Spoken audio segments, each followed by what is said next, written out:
15টা বছর, 15 বছর ধরে আমার একটাই প্রতিজ্ঞা ছিল, ধীকে খুঁজে বার করব আর ধীর সঙ্গে তোর বিয়ে দেব। আমি আমার জীবনের 15টা বছর এই স্বপ্ন দেখে কাটিয়ে দিয়েছি, আর সেটা তো খুব ভালো করে জানতিস রুদ্র।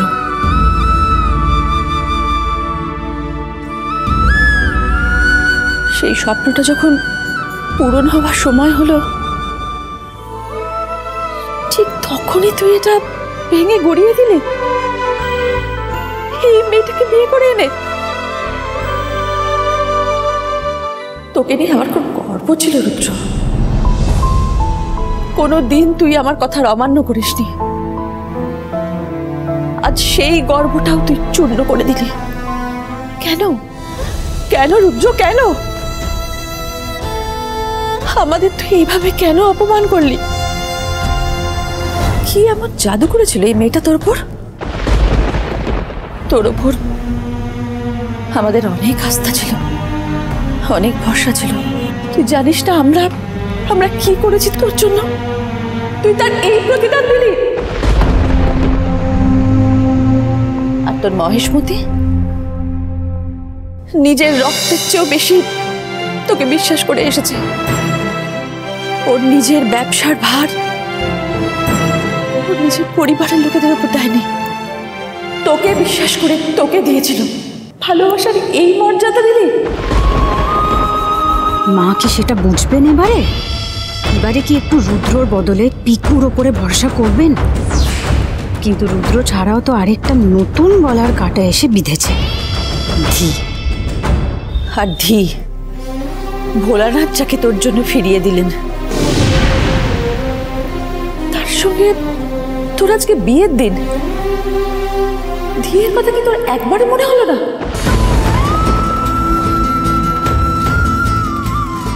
তুই সবার কথা বলে গেলি, কার জন্য রুদ্র? দুদিনের পরিচয় হওয়া এই মেয়েটার জন্য? আমি চুপ! একটাও কথা বলবি না তুই আর। আজ তুই আমার বংশের, আমার এই রায়চৌধুরী পরিবারের নাক কেটে দিচ্ছিস রুদ্র। আমার, তোর বাবা মার সবার উঁচু মাথা তুই মাটিতে মিশিয়ে দিয়েছিস।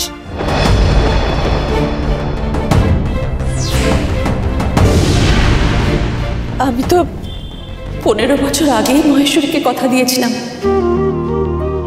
যে ওর নাতনিকে আমার নাত বউ করে আনবো। তুই মহেশ্বরীর সামনে আমাকে ছোট করে দিয়েছিস রুদ্র। আমার মান সম্মান সব ধুলায় মিশিয়ে দিয়েছিস। স্যার এটা কেন করলেন? এতগুলো মানুষের মনে কেন কষ্ট দিলেন স্যার? এতদিন আমি গর্ব করে বলতাম আমি রুদ্র রায়চৌধুরী থাকবি, এখন তো সেই পরিচয় দিতে আমার লজ্জা করবে। তুই আমার বুকে কালি লেপে দিয়েছিস, আমার কপালে দেখে দিয়েছিস।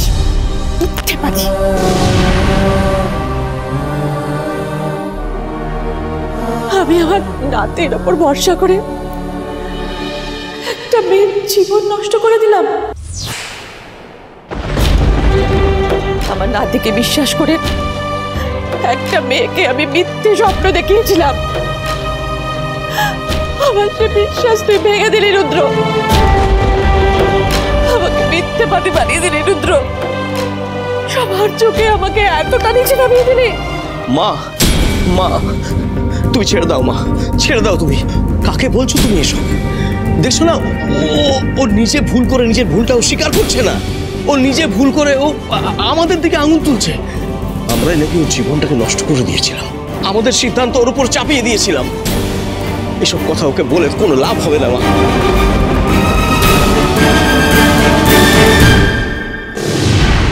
সেই ও তো নিজের মতন করেই জীবনটা বাঁচতে চেয়েছে মা।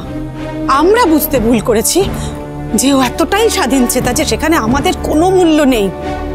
আমাদের থেকে একটা অজানা অচেনা মেয়ের মূল্য ওর কাছে অনেক বেশি।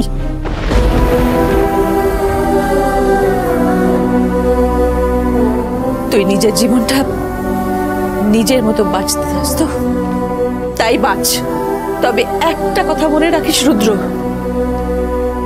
তোর ঠাম্মি কিন্তু আর কোনোদিন তোর পাশে থাকবে না। আজ থেকে তোর ঠাম্মি তোর জন্য মরে গেছে।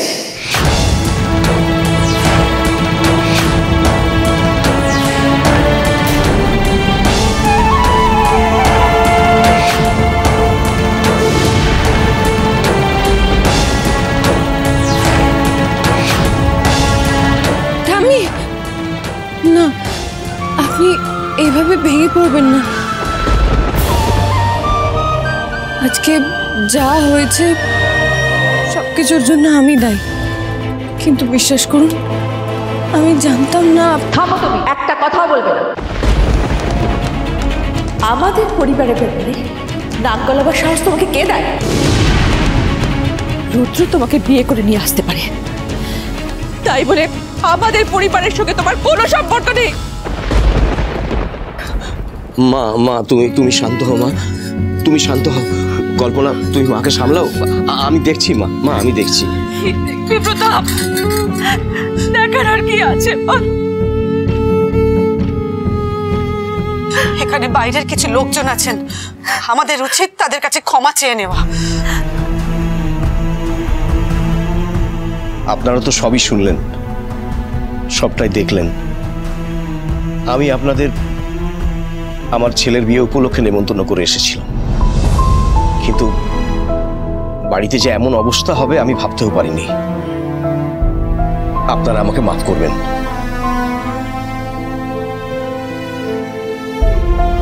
আপনাদের সবাইকে বলছি, আমাকে আপনারা মাফ করবেন, মাফ করবেন আমাকে। কি যে ছেলেপুলে হয়েছে আজকাল, মা বাবার মান সম্মানের কথা একদম ভাবে না। হ্যাঁ,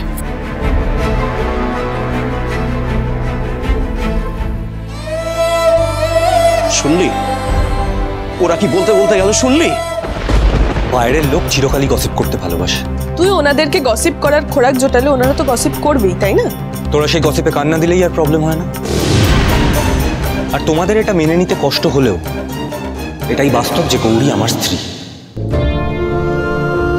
তাই তোমাদের এবার এটা মেনে নেওয়া উচিত যে উনি এই পরিবারের সাথে জুড়ে গেছেন। তোমরা এটা চাইলেও আর অস্বীকার করতে পারবে না ঠাম্মি।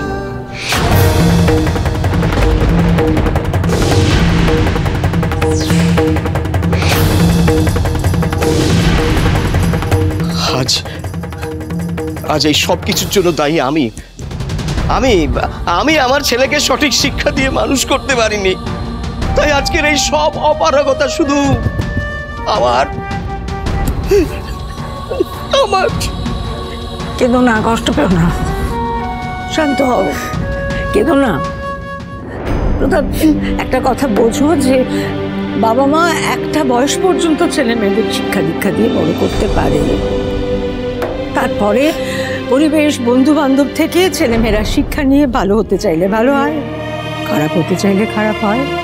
তার দায়িত্ব ছেলে মেয়েদের, বাবা মার হাতে আর কিছু থাকে না। তোমার সংস্কার খারাপ নয় প্রতাপ, খারাপ রুদ্র নিজে।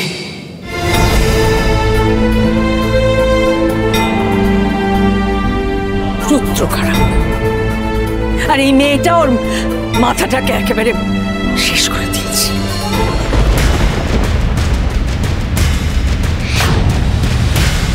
ম্যাডাম, আপনি দয়া করে এরকম বলবেন না। আপনি তো আমাকে নিজের নাতনির মতো মনে করতেন।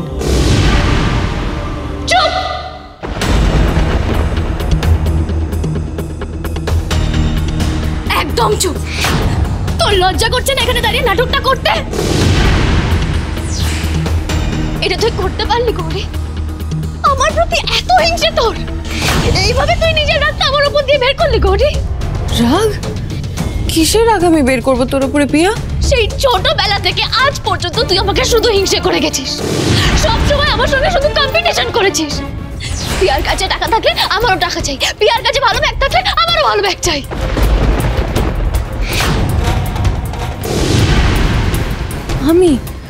আমি কোনদিন এরকম করেছি? আমি কোনোদিনও কারোর সাথে তাল মিলিয়ে চলার চেষ্টা করিনি, কোনোদিনও না। আলবাত করে 100 বার করেছিস। আর সবার সামনে নেকা সাজিস না গৌরী। যেই দেখলি আমি পিয়া নই, মহেশমতির নাতনি দি, অমনি হিংসাতে একদম জ্বলে পড়ে কাক হয়ে গেলি না? ভাবলি বাবা পিয়া এত বড় লোক বাড়ির নাতনি, অমনি হিংসাতে তোর গা হাত পা চিড়বিড় চিড়বিড় করে উঠলো, মাথার মধ্যে কুড়ি কুটির পোকাগুলো একদম কিলবিল কিলবিল করে উঠলো, তাই না? ভাবলি যে কি করে আমার জীবনটাকে ছাড়খাড় করে দেওয়া যায়।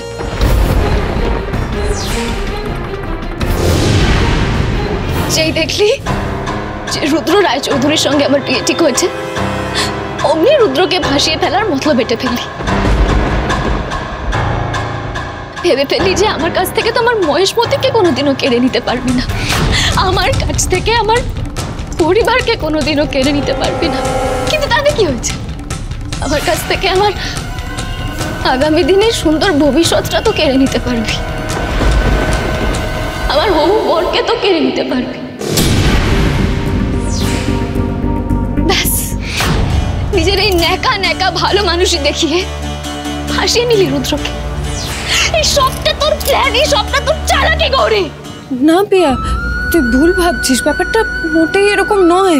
তাহলে ব্যাপারটা কিরকম গৌরী? তুই আমাকে বল, পৃথিবীতে এত ছেলে থাকতে আমার রুদ্রকে তোকে বিয়ে করতে হলো? কি ভাবছিস তুই? তুই এই পুরো ব্যাপারটাকে যোগাযোগ বলে আমরা সবাই বিশ্বাস করব? আমরা কি ঘাসে মুখ দিয়ে চলে নাকি রে? পিয়া তুই তুই সবটা জেনে শুনে রুদ্রকে ফাঁসিয়েছিস গৌরী।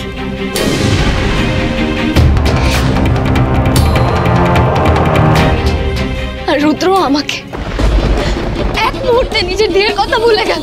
বাহ, কি জল পোড়া খাইয়েছিলিস রে রুদ্রকে? হ্যাঁ, খুব মজা পাচ্ছিস না এখন? খুব আনন্দ হচ্ছে? বল, খুব আনন্দ হচ্ছে না? মনে হচ্ছে বাহ, এটা হেভি বাদ দিয়ে দিলি আমাকে, তাই না? দি দি, কাঁদিস না রে সোনা, কাঁদিস না, কাঁদে না।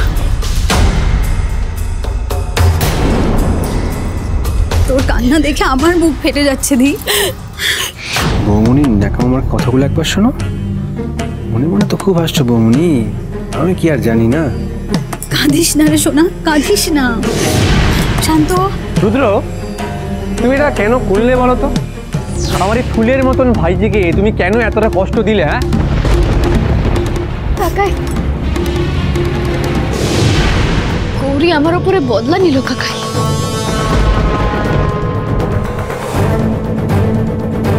আমার সুখ ও সহ্য হলো না, কেড়ে নিল আমার রুদ্রকে। এরকম বলিস না পিয়া, আমার খুব কষ্ট হচ্ছে। একদম বাজে কথা বলবি না গৌরী। সত্যি বলছি পিয়া, তুই তো আমার নিজের বোনের মতো। তাই নাকি? নিজের বোনের সাথে কেউ এরকম করে নাকি? নিজের বোনের হবু বরকে তুমি বিয়ে করে চলে এলে, তোমার লজ্জা করে না? আমি সত্যি জানতাম না যে স্যারের সাথে পিয়ার বিয়ে ঠিক হয়েছে। জানলে আমি কিছুতেই এই বিয়েতে রাজি হতাম না। স্যার, আপনি আমাকে একবার বলতে পারতেন যে আপনার পিয়ার সাথে বিয়ে। এই কথাটা তোমাকে বলার প্রয়োজনই মনে হয়নি আমার, কারণ আমার কাছে আমাদের বিয়েটাই সব থেকে বেশি ইম্পর্টেন্ট। পিয়া, তোর সাথে আমার কথা আছে, তুই একবার আমার কথাটা শোন। তোমাকে কতবার কতবার কতভাবে বললে তুমি বুঝবে যে ও পিয়া না, ও দি, আমার নাতনি দিতে পারে। হ্যাঁ, আমার ভুল হয়ে গেছে। তোমার সেই ভুলের মাসুল দিচ্ছে আমার নাতনিটা। আমি যদি একবারও জানতাম যে আপনার নাতনির সাথে স্যারের বিয়ে ঠিক হয়েছে, আমি কখনো কখনো কখনো কি বিয়ে করতিস না রুদ্রকে? ছেড়ে দিতিস তুই? তুই ওকে কি জিজ্ঞেস করছিস? আমাকে জিজ্ঞেস কর। আমি তোকে বলছি, আমি কোনোদিনও তোকে বিয়ে করতাম না। না আমি তোর কোনোদিনও ছিলাম, না ভবিষ্যতে কোনোদিনও তোর হব।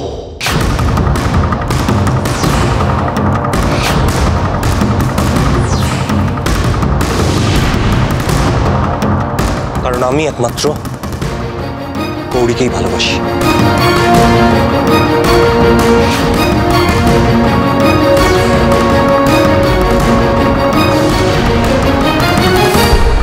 গৌরী, তুমি যখন আমার সঙ্গে দেখা করতে এসেছিলে আমার তোমার সঙ্গে কথা বলে ভালো লেগেছিল।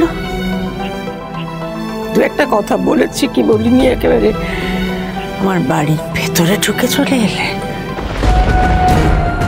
সাংঘাতিক মেয়ে তুমি, ভালো মানুষের আড়ালে একটা শয়তান মেয়ে ভাবতে পারিনি।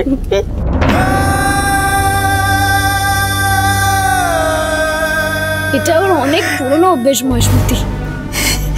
প্রথমে মায়া মায়া মুখ করে এসে মানুষের বিশ্বাস অর্জন করবে, তারপর তারই পিঠে ছুরি বসাবে।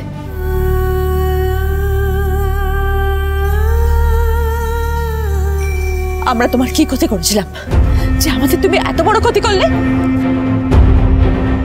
বশ করার জন্য আর কোনো ছেলে পেলে না, আমার না থেকেই পেলে। মা, ওকে বলে কি হবে? দোষ তো আপনার নাতির। যেখানে রুদ্র এত বড় একটা অন্যায় করে বসে আছে, সেখানে বাইরের কাউকে বলে আমরা কি করব?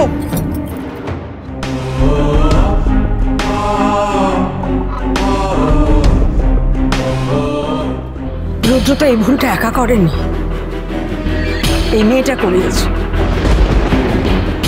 এই মেয়েটা ওর মাথাটা শেষ করে দিয়েছে। আচ্ছা, তোমাকে তো আমি ভালোবেসেছিলাম, ভরসা করেছিলাম গৌরী, তুমি তার এই প্রতিদান দিলে? আমি তোমাকে বলিনি যে তোমার প্রার্থনায় আমি আমার নাতনিকে 15 বছর পরে ফিরে পেয়েছি? তুমি আমার নাতনির সংসারটাই উজাড় করে দিলে, সব শেষ করে দিলে। আমি সত্যি সত্যি জানতাম না স্যারের সাথে পিয়ার বিয়ে হচ্ছে, বিশ্বাস করুন। বেশ, করলাম বিশ্বাস, কিন্তু তুমি তো এটা জানতে যে রুদ্র রায়চৌধুরী বাড়ির ছেলে, নাকি এখন এটাও বলবে যে তুমি জানতে না ও আমাদের ছেলে? আমি না, তুমি আর কথা বলতে এসো না। আমার প্রথম দিন থেকেই মেয়েটাকে সুবিধের লাগেনি। আমি তোমায় কতবার বলেছিলাম, তুমি আমার কোনো কথা শুনলে না। আমি তো এই মেয়েটাকে তোমার সঙ্গে দেখা করতে দিতেও চাইনি। আর রুদ্র, তুমি এই মেয়েটাকে ভরসা করে বিশ্বাস করে কত বড় ভুল করছো সেটা তুমি নিজেও জানো। আর বিয়ে, এই মেয়েটাকে বিয়ে করে তুমি তোমার পায়ে কুড়ুল মারলে। আমার কথাটা মিলিয়ে নিও। রুদ্র, তুমি ঠিক বুঝতে পারছো না। ও তোমাকে বোকা বানিয়ে তোমার গলায় ঝুলে পড়তে চেয়েছে এবং সেটাই করেছে। কিন্তু গৌরীর মতন মেরে এরকমই হয়, চাল নেই চুলো নেই, তারা ফালতু মেয়ে। ওদের ধান্দাই তো এরকম, কোনো বড়লোক বাড়ির ছেলেকে দেখে ওদেরকে ফাঁসি একেবারে লুটে পুটে খেয়ে নেওয়া। একদম ঠিক কথা বলেছো। স্বার্থপর না হলে মহেশ্বরের সঙ্গে এরকম বেইমানি করে, যে কিনা নিজে যেচে ওর রুটি রুজির ব্যবস্থা করেছিল। কতদিন পরে মহেশ্বরী ধিকে পেয়ে একটু সুখের মুখ দেখেছিল, এই অপয়া বেইমান মেয়েটা সেটাও কেড়ে নিল। তার জন্য তুমি গৌরীকে দোষ দিচ্ছ কেন ঠাম্মি? মহেশমতির নাতনি ফিরে এসছে ভালো কথা, আমরা তো তাকে কেড়ে নিচ্ছি। দি থাক না মহেশমতির কাছে, তাতে গৌরী করবে এটা কি? রুদ্র, তুই যা করেছিস তারপরেও গলা চড়িয়ে কথা বলা স্পর্ধা দেখাস করবি। শোনো গৌরী, তোমাকে আমারও ভালো লেগেছিল। আমার মনে হয়েছিল তুমি একজন সহজ সরল বুঝতার মেয়ে। তোমার উচিত ছিল রুদ্রকে বোঝানো, ওর ভুলটা ধরিয়ে দেওয়া। ধুর, কি যে বলো না মা, ও ভাইকে কি বোঝাবে? টাকার গন্ধে গন্ধেই তো ভাইয়ের ঘাড়ে চেপে বসেছে। আসলে ও না এটাই চেয়েছিল, বড়লোক বাড়িতে বিয়ে করে আমাদের সবাইকে লুটবে। দি, আমার কি মনে হয় জানো তো, ও তোমার সাথে রেশারেশি করার জন্য ভাইকে বিয়ে করে। ওর কাছে টাকাটাই আসল। আমাদের এত বড় বাড়ি দেখেছে, গাড়ি দেখেছে, প্রপার্টি দেখেছে, ও আর নিজের লোভ সামলাতে পারেনি, তাই ভাইয়ের গলায় ঝুলে পড়েছে। ও না প্রপার্টির লোভেই ভাইয়ের সাথে বিয়েটা করেছে। তোমরা মিলিয়ে নিও আমার কথাটা। না না, এসব সত্যি নয়, আপনারা আমাকে ভুল বুঝছেন। কি সত্যি নয়?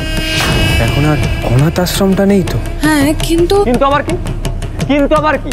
তোমার মতন মেয়ের এত বড় প্রপার্টি দেখে মাথা ঘুরে তো যাবেই। তুমি ফ্রড কি ফ্রড না তা আমি জানি না, কিন্তু আজকের দিনে যেভাবে তোমরা বিয়ে করে বাড়িতে এলে সেটা একদমই ঠিক করো। সরি দাদা, তোর থেকে আমি এটা এক্সপেক্ট করিনি। আমি যা করেছি তোমাদের চাপে বাধ্য হয়ে করেছি। এই বিয়েটা করা ছাড়া আমার কাছে আর তোমরা কোনো অপশন খোলা রাখো। আমি গৌরীকে ভালোবাসতাম, ওকে বিয়ে করেছি, সিম্পল।